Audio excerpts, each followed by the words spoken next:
Hello, everyone. This is a not really a one controller port quick play. This is a little different. I'm not actively playing this game. We're basically just gonna be watching a playthrough of Zenki. I think there's a longer name to this game, but Zenki is the name that I guess you would call it. It's the PCFX version of Zenki. I think there's like maybe a few other games in the series on like the Super Nintendo and PC Engine. I'm not super familiar with the series, but so instead of doing like a quick play where we just look at 30 minutes of the game, Zenki is about a 45-minute game.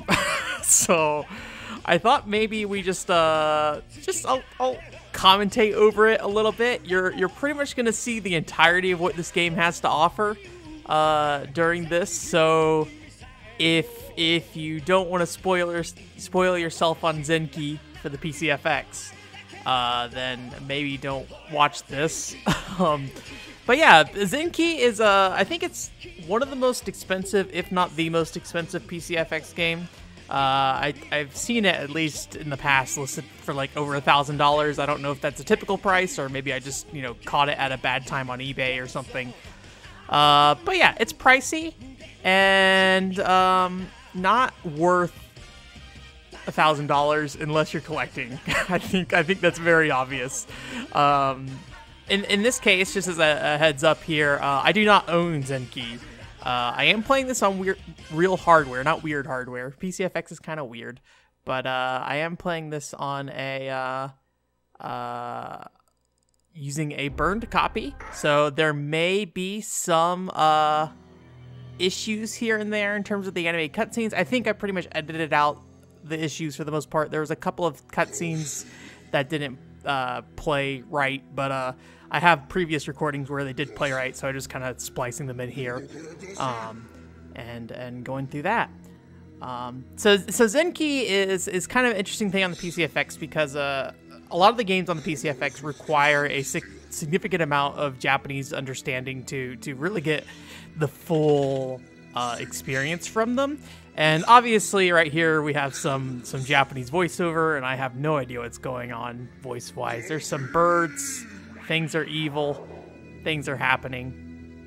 But this is an action game. So unlike a lot of other PCFX games, this game doesn't have any menuing or anything like that. It's just punch a bunch, and it's kind of interesting. I'm not super familiar with CD-based action games from this era, particularly like 2D ones. Like, this doesn't feel like a PlayStation game or something like that. It feels like something that came like during the 16-bit era more than anything. So it's got kind of an interesting flow to it, I found, or at least what I find as interesting. Zenki is apparently a anime series. I don't know what came first, if it's an anime, a manga. I'm gonna guess it probably wasn't a light novel. I don't know if light novels existed back then. This is like 97? I don't remember when this game came out, but it's based on some anime. Your little boy here that likes to punch, I guess. And then there's this shrine maiden looking lady here who is also a high school student, I found. So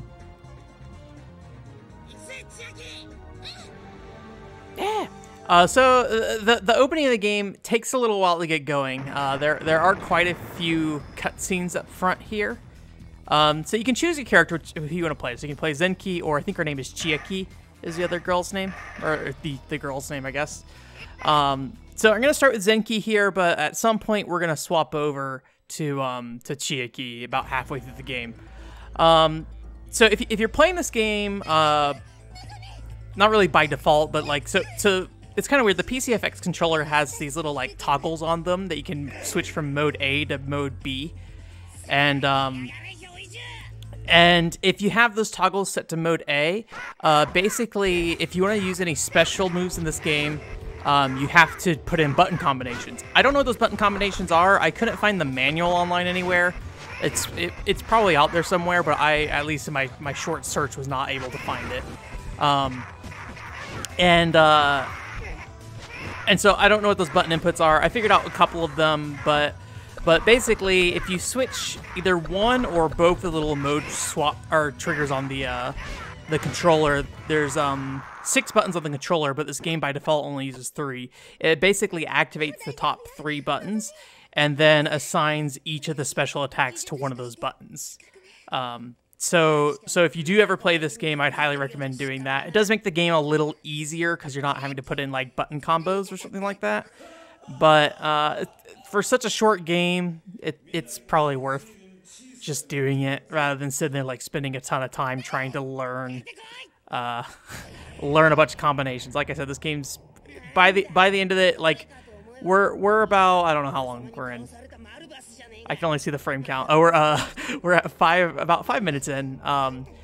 And there's a good chunk of more cutscenes here, but once it gets going, it just kind of goes. Here's Bad Dude. I will say presentation-wise, things are pretty cool here. They use like the stereo sound, so if you have like, you know, like headphones on or something, it sounds pretty cool. Like when this dude, earlier he laughed and like the laugh comes through like the right speaker because he's off the screen to the right. So there's also some other kind of interesting things it does here. We're about to see here in a second. I'm guessing what's going to be happening here is basically you'll see the whole background kind of shatter, and there's like this weird wave effect that's going on in the back.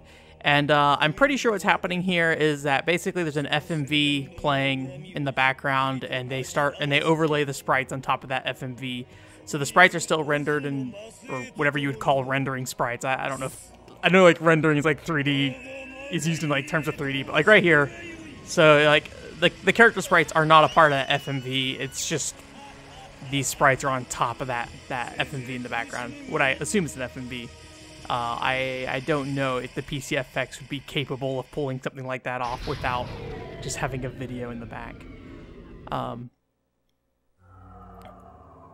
not really sure what happens here. I thought originally I was like, oh, maybe you like teleported to the future, but at the beginning of the game there's a cell phone and a refrigerator, so so I think I was wrong about that initially. Big old purple. You'll find that most of the enemies in this game, if they're not grotesque from the beginning, when they die, it's a very grotesque sequence when it happens.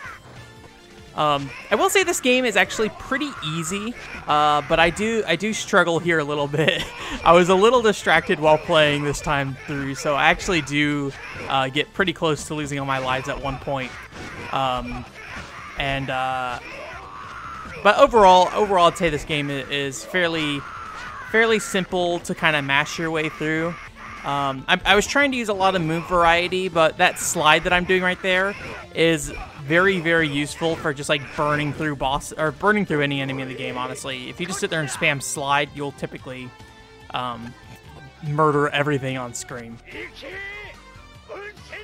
But the whole game just is basically a non-stop sequence of events with voice acting going on. We're going to get one more kind of lengthy cutscene coming up here, but after that, the game just goes.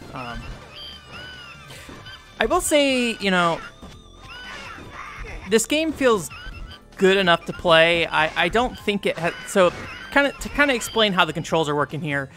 So you have your 3 bottom row buttons on the PCFX. It's a 6-button controller, kind of like a Genesis 6-button, I think, where you have 3 buttons on the bottom, 3 buttons on top. So the one, and you can rearrange the bottom 3 buttons, but the 1 button blocks, the 2 button attacks, and the 3 button jumps. I kind of wish pressing up would jump, because sometimes reaching for that jump button just feels like an unnecessary extra step, and you know, pressing up on the D-pad is never used for anything otherwise. So Zenki has a power here where he can basically collect that little guy who comes in and drops off like the bananas and stuff. He'll drop in these little rings, and you turn into Big Zenki. I think Big Zenki does have some strengths where he has like a what feels like maybe a larger horizontal reach, and he has that like roll uppercut kind of thing and that knee thing. But I kind of feel like the smaller Zenki is actually kind of easier to manage in terms of like easier to manage enemies with, because he has more variety in his moves. He has that forward jump kick, he has that uppercut, and he has that like slide. And this is the kind of the stuff I meant when like this game's kind of grotesque. As you'll see here, this guy just dissipates nothingness. For some reason, eating eyeballs heals you. So you will eat a lot of eyeballs in this game. But yeah, so it's basically, it kind of plays like a standard beat 'em up, but it's just one button, and then you know, like I said earlier, if you turn on the two little levers to mode B, you'll get that set of special moves on the top row.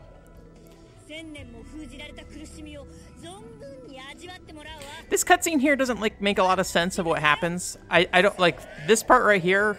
I don't really know what the point of this is, where you just kind of get bounced around a little bit, and it looks even, and you know, if you haven't already guessed, I don't know if I mentioned this earlier, this game can be played 2 players, and if you do play it 2 player, I would highly recommend playing on hard, because playing this game on normal 2 players is way too easy.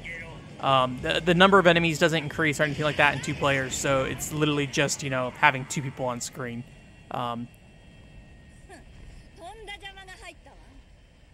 The character design in this game is just very interesting to me. I mean, I'm sure this is probably just stuff from the anime, but it's like all these weird monster people. I don't know.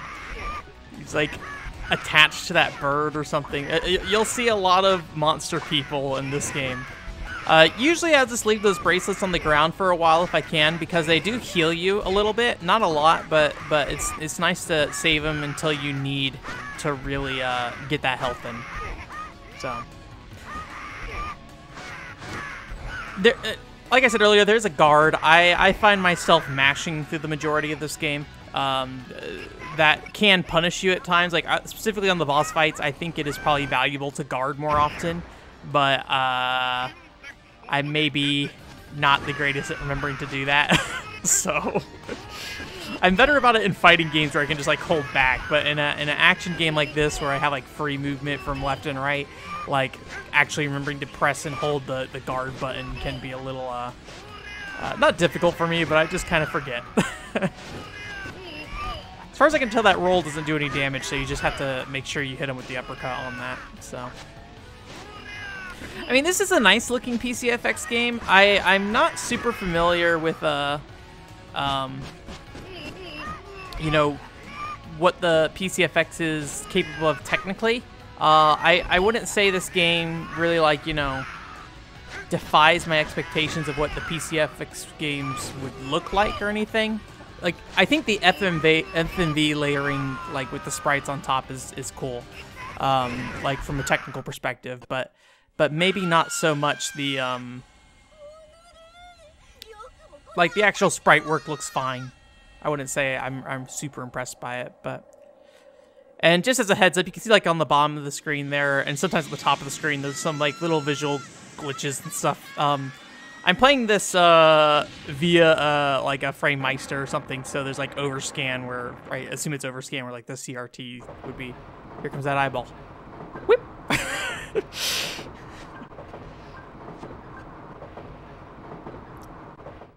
So from this point on, the game just kind of goes, and how I kind of figured out how I describe this game is that it's basically, once it gets going, it's basically just an amusement park ride. Every story sequence leads into another. I don't think there's any cutaways where you like teleport from one place to another. Like you don't suddenly show up in a different like area or something. You're always like, hey, you know, I just fell off this plane onto a train, and then I got in this train car, I'm in this train car thing, and then once we get off this train, we're gonna get off at a train stop, and then kind of keep going from there, go to like a parking garage at the train thing. So it just keeps going, which is actually really cool. There's also no real load times as far as I can tell. I mean, maybe like, you know, when you go between screens, there's that brief black screen. Maybe it's doing some loading there, but nothing is intrusive here, which I think is, you know, I don't know how the PCF, like how this game is working technically. I don't know if the game is small enough that like they're able to load a bunch of stuff in without having to, or preload a bunch of stuff in without having to like read from the disc constantly or something like that. But this game just never really stops. It's like you get that brief flash and you're in that next room. There's no load time on that. And it's just kind of impressive how fast it is. Even playing a burn copy of this game, when it comes to the actual gameplay of it, I haven't noticed a single issue in that regard. I like this kid a lot. Also, more of that FMV on the sprite work there.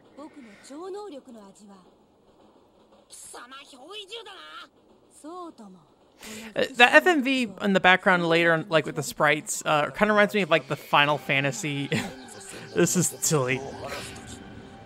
Suddenly becomes Skeleton Man. It reminds me of like how Final Fantasy 7, 8, and I think 9 as well had that thing where like you could walk around during some of the FMV sequences. Specifically, Final Fantasy 8 has a really cool sequence where you're like boxing a guy while hanging from a wire, and like there's this whole animation playing out in the back, and it's really cool.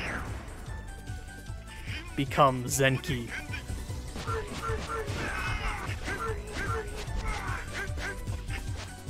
Music in this game's pretty cool. I like it a lot. Oh boy. Wouldn't say it's like anything I would listen to outside of the game itself, though. I think the part of the reason why this game is so expensive is because it's one of the few games on the PCFX that really is accessible. If you're getting into like a Blue Breaker or Abrea no Otome, is that what it's called? Abrea no Otome or something like that? You know, First Kiss Story, a visual novel. It really requires a lot of patience, and this game, once you get past that first 5 minutes of cutscenes, and even that 5 minutes of cutscenes has some action in it, it just goes. So you really don't need any Japanese to keep playing or keep, you know, to enjoy this to almost its fullest. I don't know what's going on story-wise here, but you can kind of figure it out. You know, there's that girl at the start that got taken, and we'll see her here in a little bit. And yeah, I'm gonna guess these bosses probably don't have a ton of story depth to them. Eat that eye. Tokyo's dark. One thing to note here, if you play this with two people, Chiaki and Zenki both talk during these sequences. I don't know if the dialogue is different or if they're just have two separate sets of dialogue and then they play, you know, back and forth to make sure you just get everything. I love this part.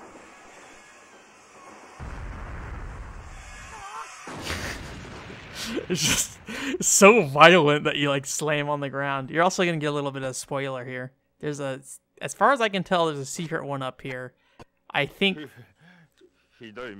And as far as I understand, this frog dude's supposed to be like a joke character or something. But if you jump on him, he goes, and then you get a 1-up. I believe that only happens if you jump on him. But there's a couple of points in the game where if you stand around a place for long enough, they'll go ahead and drop a 1-up on you. This level's a little frustrating in 2 players because there's some cliffs and stuff where you basically jump down, and the camera is not great. So like if you jump down here and the other player stays on top, the player who jumped down here will be completely off screen, and you know, I think these monsters spawn and everything too while they're down there. So if you do play this 2-player, you do need to be a little conscious of each other's position and what you need to do. You know, whoever's on top needs to rush to get down, kind of thing. Because like once you drop down there, you're not getting back up, you know. So if you're on top, take responsibility, I guess.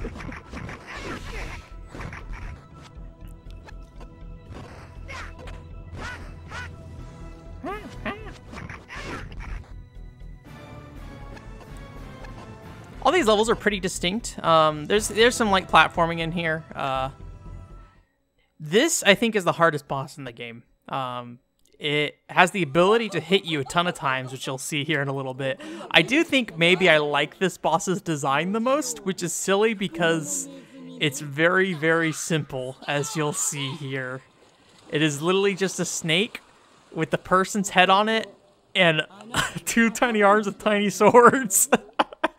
And you know, it's just goofy looking. It's not even like the owl lady or whatever, where she had a separate owl that was like a separate part of her. This is just literally 2 things shoved together. So a lot of this fight is basically just trying to avoid the snake as it kind of comes up and down the screen. Because like if you get hit right there, you get hit a ton, and you can see it did a lot of damage. If you're gonna lose any lives on any boss fights, it's gonna be this boss, and I think the final boss. I think this boss in particular is just kind of hard to hit a lot of the time. And when you are hitting it, you do kind of open yourself up to vulnerabilities where it will decide to dash through you and do way too much damage.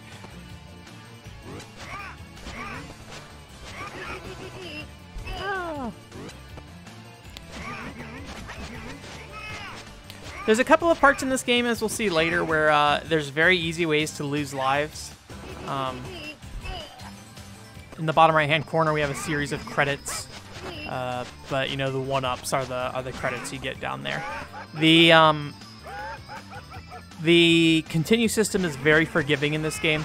Honestly, I might just recommend you play this game on hard from the start, because even if you die, you can go straight back to where you are pretty easily. At some point during this, I purposely die to switch characters, and you'll get to see just how quick it is to just jump right back into this game. You don't get to continue, but there is a stage select feature on the title screen, essentially. So I really wanted that uppercut to work a lot better on this fight, but it's just like the head is like just out of reach most of the time, so I ended up just like whiffing right below the snake's head, just like pushing my knuckles up in the air.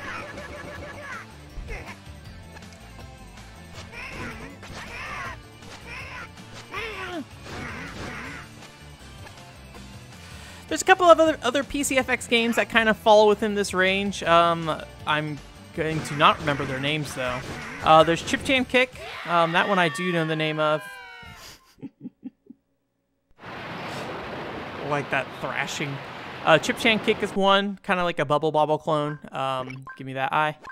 And then, and here's where we're just going to go ahead and die real quick to switch characters.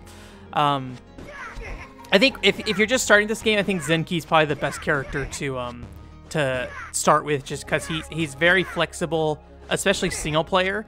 In multiplayer, single player, Chiaki's a little difficult to use because she's not as flexible and doesn't have quite the movement speed of Zenki, and she has a very stiffness to her attacks. And the other one is There's a top-down shooter, I think, or like a side-scrolling shooter, I think, on PCFX as well. And I think those are kind of like the three games people point to on the PCFX of like the ones that are easy to do. So basically, we just go to load, and we can go ahead and select the level from here that we start with. So we're gonna be Chiaki now. Ikuyo, let's go. Chiaki is a little different in terms of how she plays. If you do the attack button, the only thing she'll really do is shoot her little gun, and then if you hold the attack button, she can charge up and shoot that big energy beam as you saw earlier. When the three specials she has is that forward kick and then the uppercut kick. There's also the thing where you throw those little I forget what those called, like chakram things or whatever, those charms or whatever they are. They're in anime all the time. I don't know. But you can do those, but I never found much use for them. They do seem to do a decent amount of damage, so if you do figure out a way to use them effectively, I think it's probably worth it. But for me, it seems very much to be, hey, use the kicks, and then if the enemy's a little far away, use the gunshot thing. When you shoot the large shot on the ground, you actually have a ton of delay. As you can see, that whole time I'm like sitting there with my like hair and skirt floating back. I can't do anything. So if you shoot it in the air, it has a lot slower or a lot faster recovery, and so you can actually like kind of spam the big shot that way. So I tried to use the chakrams there, but it didn't really do too much. So there's Nozomi. We've been trying to save her this whole time. We're so happy.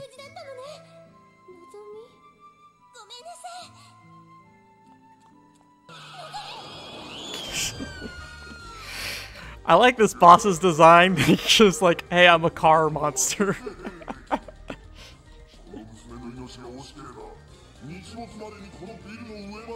It's like I don't know if that's like a brain in his back or if that's supposed to be like flesh and muscle or what. He feels like probably one of the most prevalent bosses in this game for some reason. I guess because there's kind of a few encounters with him that we'll see. And he kind of goes away for a little bit and kind of comes back. I don't know if he's like a central character or like one of the central monsters in the Zenki series or if he's just random.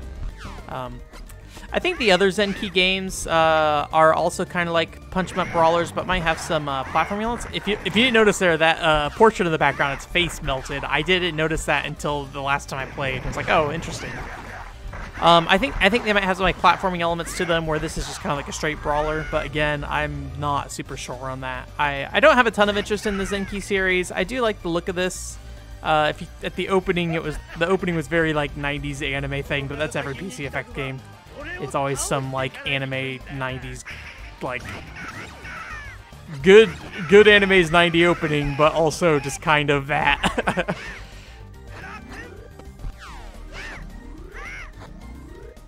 So when she gets this little thing, it's a little different than when Zenki gets it. So basically, she doesn't have a transformation. So basically what she does is she calls upon Zenki. Zenki comes down. He's like, hello, or comes up, rather. Comes out of the ground. And then he basically just a little punch attack thing here. I would say that's probably more useful than Zenki's actual skill. If you're playing multiplayer, Zenki just transforms, so you don't get that punch attack unless you're playing single player with Chiaki.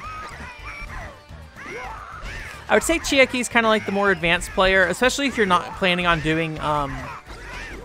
doing the special buttons for attacks and you only plan to use the kicks and stuff using the inputs. The reason being is that without those special attacks on the buttons on top, really your default attacks are going to be that little spirit gun, and it's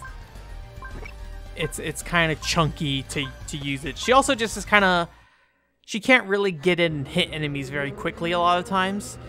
There's a couple boss fights I think you'll see where I struggle a little bit because I can't put the distance between me and the boss quite in the way I want to. This stage is a little busy. It's probably my least favorite stage of the game. There's a particular reason why, although I handle it pretty well this time around. Although you do get to really use that uppercut kick on this stage because, you know, stuff is actually on top. Items don't despawn, so you can just kind of go. You don't have to worry about the it going away, or at least as far as I can tell, they don't despawn. They've stayed pretty much the entire time I've been on a screen. I'm sure if you leave the screen, there's no way to turn back, so the item is non-existent at that point. So.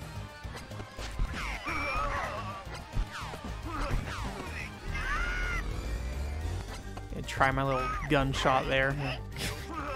Oh, there's grabs in this game, by the way. I think it's the same as fighting games where you like kind of press and hold the button or something.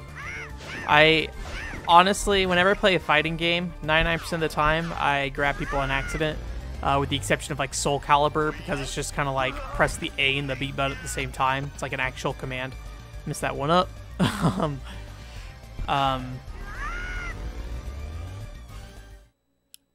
But like in Street Fighter, I've had it explained to me how grabs work and that kind of thing. I think it's that same kind of grab where it's like you kind of put in a directional input and then you press the attack button while the enemy's like right on top of you. So.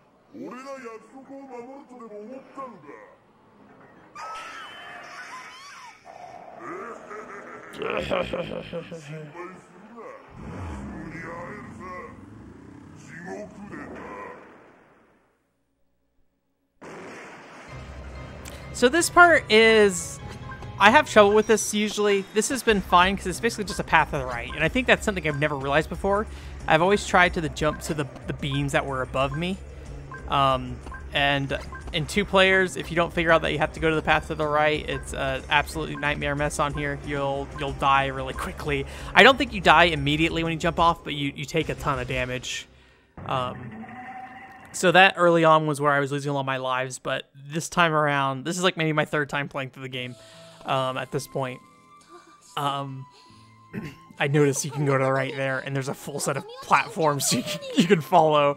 I always try to go to the platforms that were on the screen at that time, which is, hey, go up kind of thing. It's just me being dumb. Don't worry about it. Yeah, I don't know. I don't know why I never saw them to the right over there before. This boss is a little challenging here. I think I'd lose a little bit of life to it. What is his name? Tekun Reki? Tekun Reki in the bottom left-hand corner there. You can't really read it. But I think this is like a good example of a boss where Chiaki just doesn't really excel on her own. You know, I can kind of get in there and hit him once, but I just get kind of, I don't have like she doesn't have a combo or anything really. It's just like a strict single kick. So you really just have that one chance to push him back, and if he can react before you have the chance to do another input, then you're pretty much, you know, screwed. Well, not really screwed. You should probably block is the real answer, but I didn't do that in this playthrough, so. Lost that life, jump back in. I don't know if there's an easy mode in this game, but honestly, I don't think you need it. Like I said, it's super easy to continue. So, there we go. I got spammed a bunch of attacks there. But then, like, with the nice thing about Chiaki is that if you do get her in, or get somebody in her kicks, and like they get stuck in the kicks,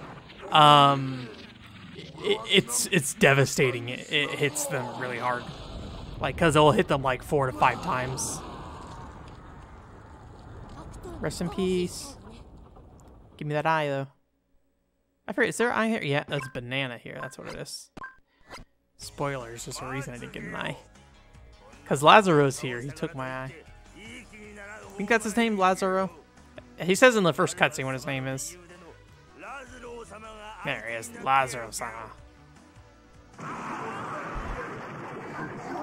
So this is another point where if you are not running to the right here and he touches you, you're pretty much screwed and dead. So you just gotta kind of run and, you know, jump as much as possible to get past these barriers. It's not hard. You just need to know you're gonna do it, and that obstacles will be coming. If you're prepared to do that, then this part's super easy. And honestly, it's super easy overall. But like if he hits you, you just get torn up. I like this little touch here that if you get too close to him, he'll hit you back. So we're hit. We found Nozomi. We're ready. Oh no.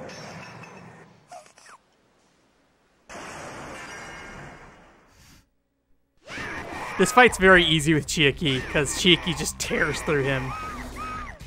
But with Zenki, it's a little more troublesome.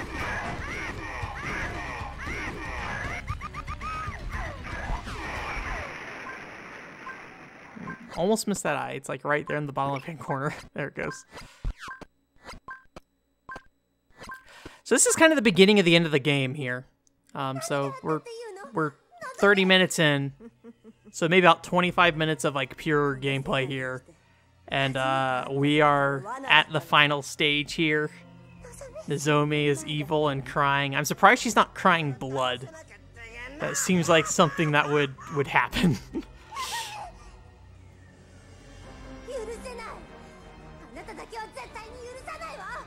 Also, something about this laying down sprite, like how much of her butt juts out of the ground looks weird to me. It's just like, wow, like a big old hill there. But maybe Nozomi just has a really big butt.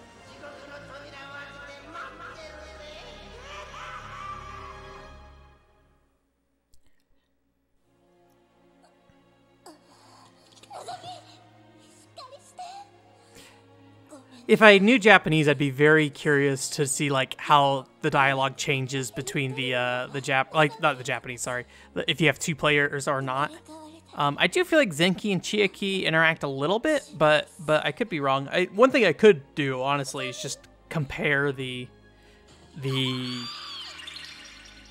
like actual recorded lines that go here and see what's there and what's not. If they're the same lines, are there additional lines?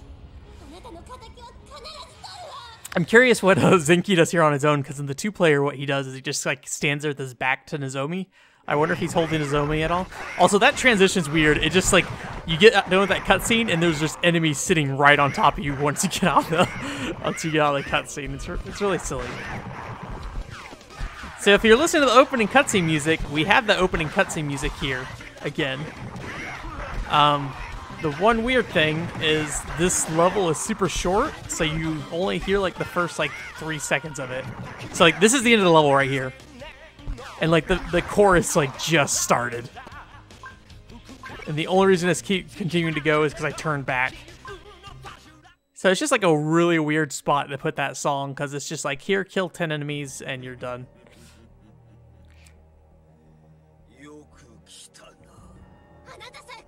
I'm honestly kind of surprised this game isn't harder for a game that's, you know, only about 40 minutes long. I feel like a game like that typically would bump up the difficulty in an attempt to, you know, keep you from burning through the game immediately. You know, 45 minutes of content, but hey, if you have one life and you die and you have to start over again, you can make that a handful of hours worth of content, which is not a great way to design a game. But also, you notice that there when I was talking about the overscan stuff earlier, you can see at the top there, if you have this connected to like a not CRT, you can see that little distortion effect on top there. I could cut it out, but you know, I don't know. You'll get to see everything. There's also kind of something interesting at the end with the overscan thing. So now we finally get to fight Lazaro, although it's with this little man.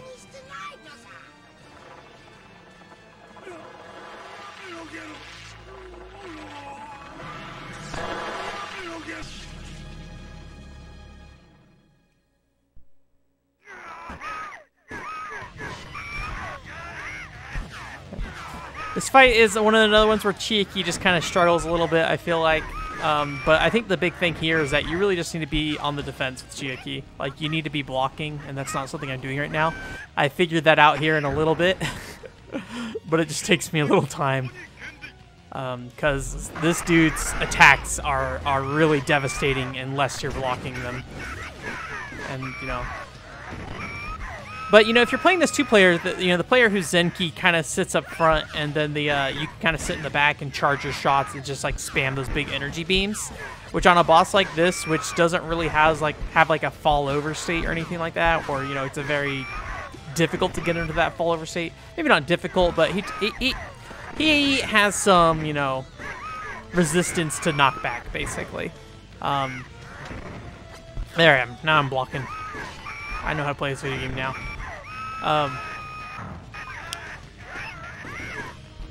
But when you have that charge shot, if somebody doesn't fall over, you can kind of smack them again almost immediately with it and do quite a bit of damage.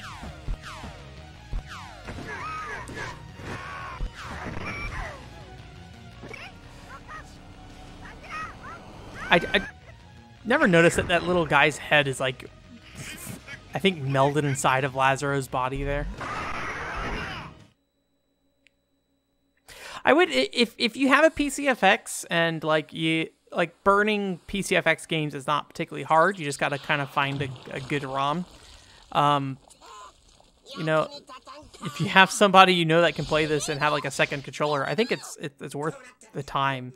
Getting the second controller can be a little like, I don't think there's a lot of reasons to have a second controller on here on a PCFX, but if you want to play some Unix Fighters 98 2 players and some Zenki, I think it's worth the investment of like, I think I paid like $15 for my controller.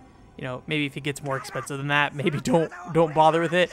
And you can probably play this on emulator. I don't know if there's any technical issues while playing on emulator, but this game seems pretty straightforward in what it's doing graphically, with the exception of those FMV sequences.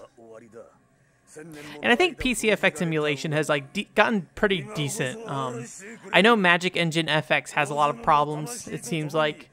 And what's the, I always can never pronounce it, the Metafen one. I've had luck with Metafen from what I've done for both this game and First Kiss Story, Unix Fighters 98, all that stuff. I don't think I've seen a any real graphical glitches when running PCFX games in Metafin. I'm sure there's something somewhere, but in the context of what I've done, you know, emulator for PCFX games seems like a fairly decent choice rather than spending $200 on a console with a lot of games that are very difficult to kind of invest yourself in. I guess maybe the one point, there's not really a lot to say about this boss. He's kind of just like a big tank guy who can do a lot of damage to you. This is the final boss, by the way. Rest in peace. This is my second form, my ultimate form. But like, you know, just talking about the PCFX in general a little bit here, but like, you know, because a lot of the games on it require you to really commit and really, you know, spend the time to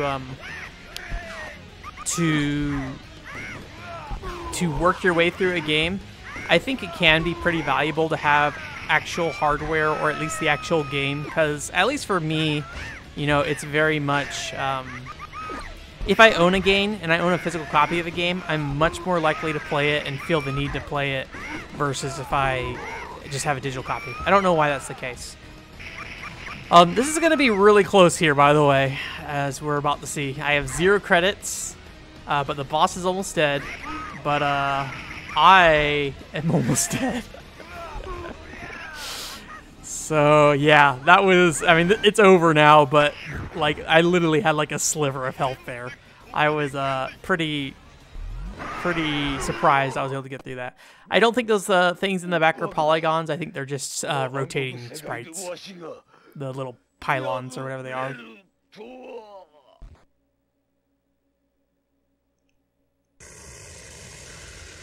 Get this weird thing.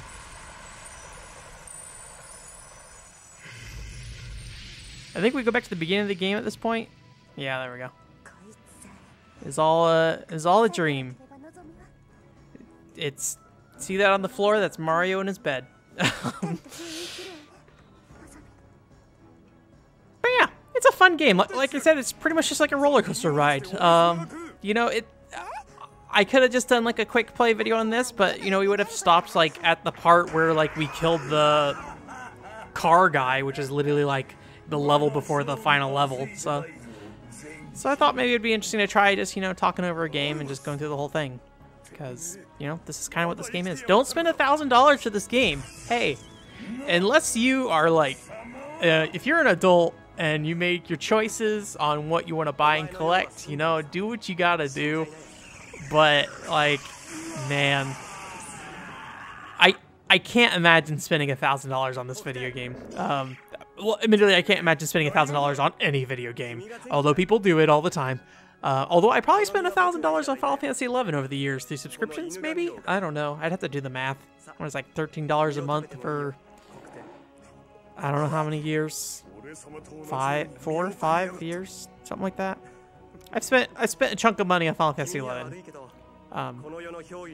You know, then you had to consider expansions and stuff too. Final Fantasy XI Quick Play is what this is right now.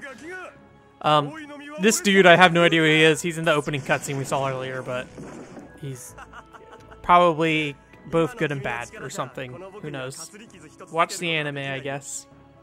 I don't know if this stuff ever got localized. I did see there was like some kind of a South America version of the opening to the anime, so I don't know if this had any kind of presence in South America. So maybe if you were down there, I'm in North America, so that would be down from me.